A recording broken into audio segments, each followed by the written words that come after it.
Astrology isn't just about signs and symbols. It's a tool for navigating real life. Hello, and welcome to Astrology with Alisa. I'm your host, Alisa Dixon, and I'm so glad you're here.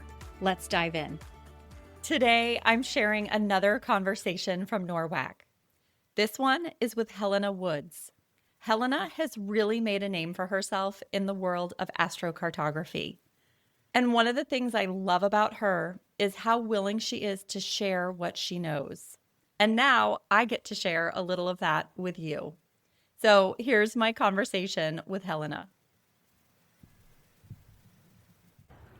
All right, hello. I am here with Miss Helena Woods, and I'm so excited at NORWAC to just catch up on one of my favorite astrologers I like to follow on Instagram.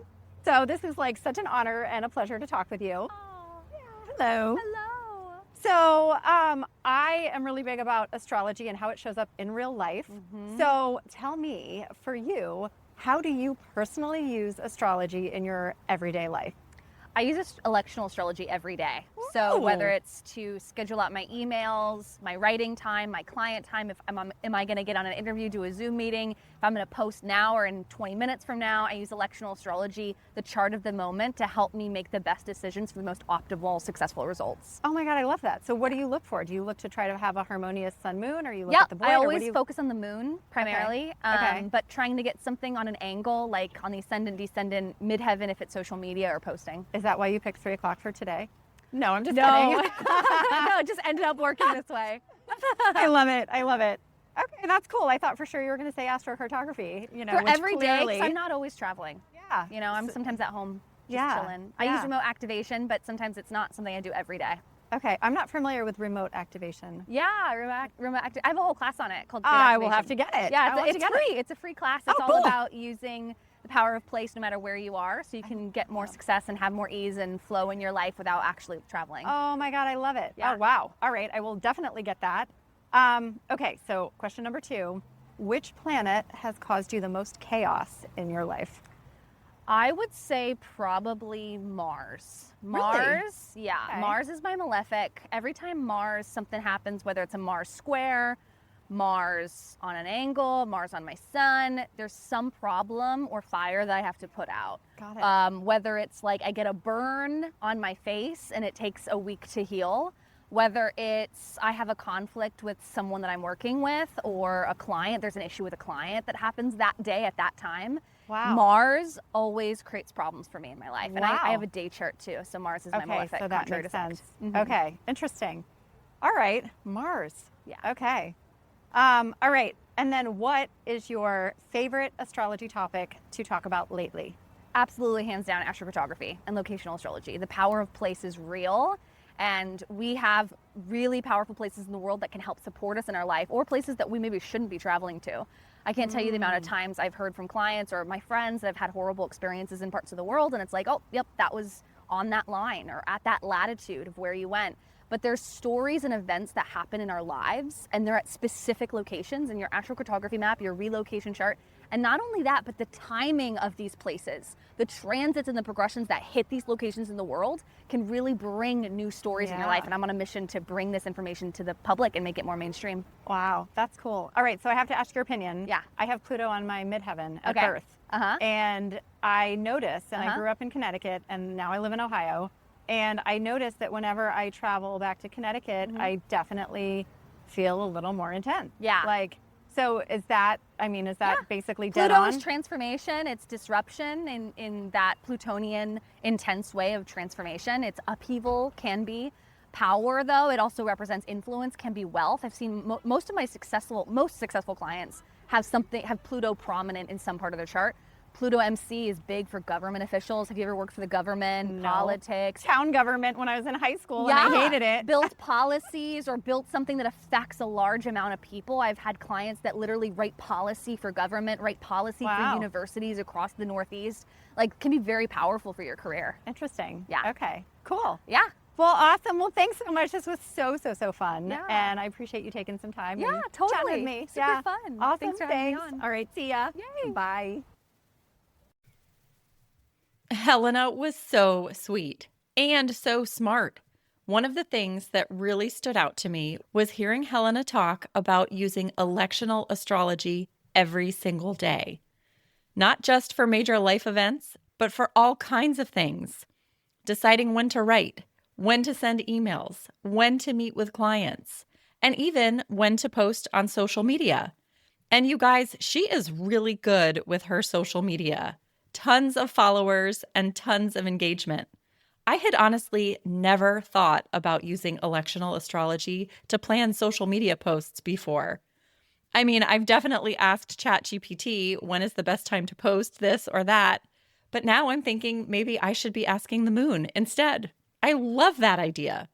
And honestly, that's one of the reasons I wanted to record these conversations. Every astrologer has a different lens, a different specialty, a different way of practicing. And every single conversation, I've walked away having learned something new. And speaking of specialty, let's get into the core of what Helena does, which is astrocartography. If you're not familiar with what that is, first of all, go follow Helena. She has a wealth of information on the topic.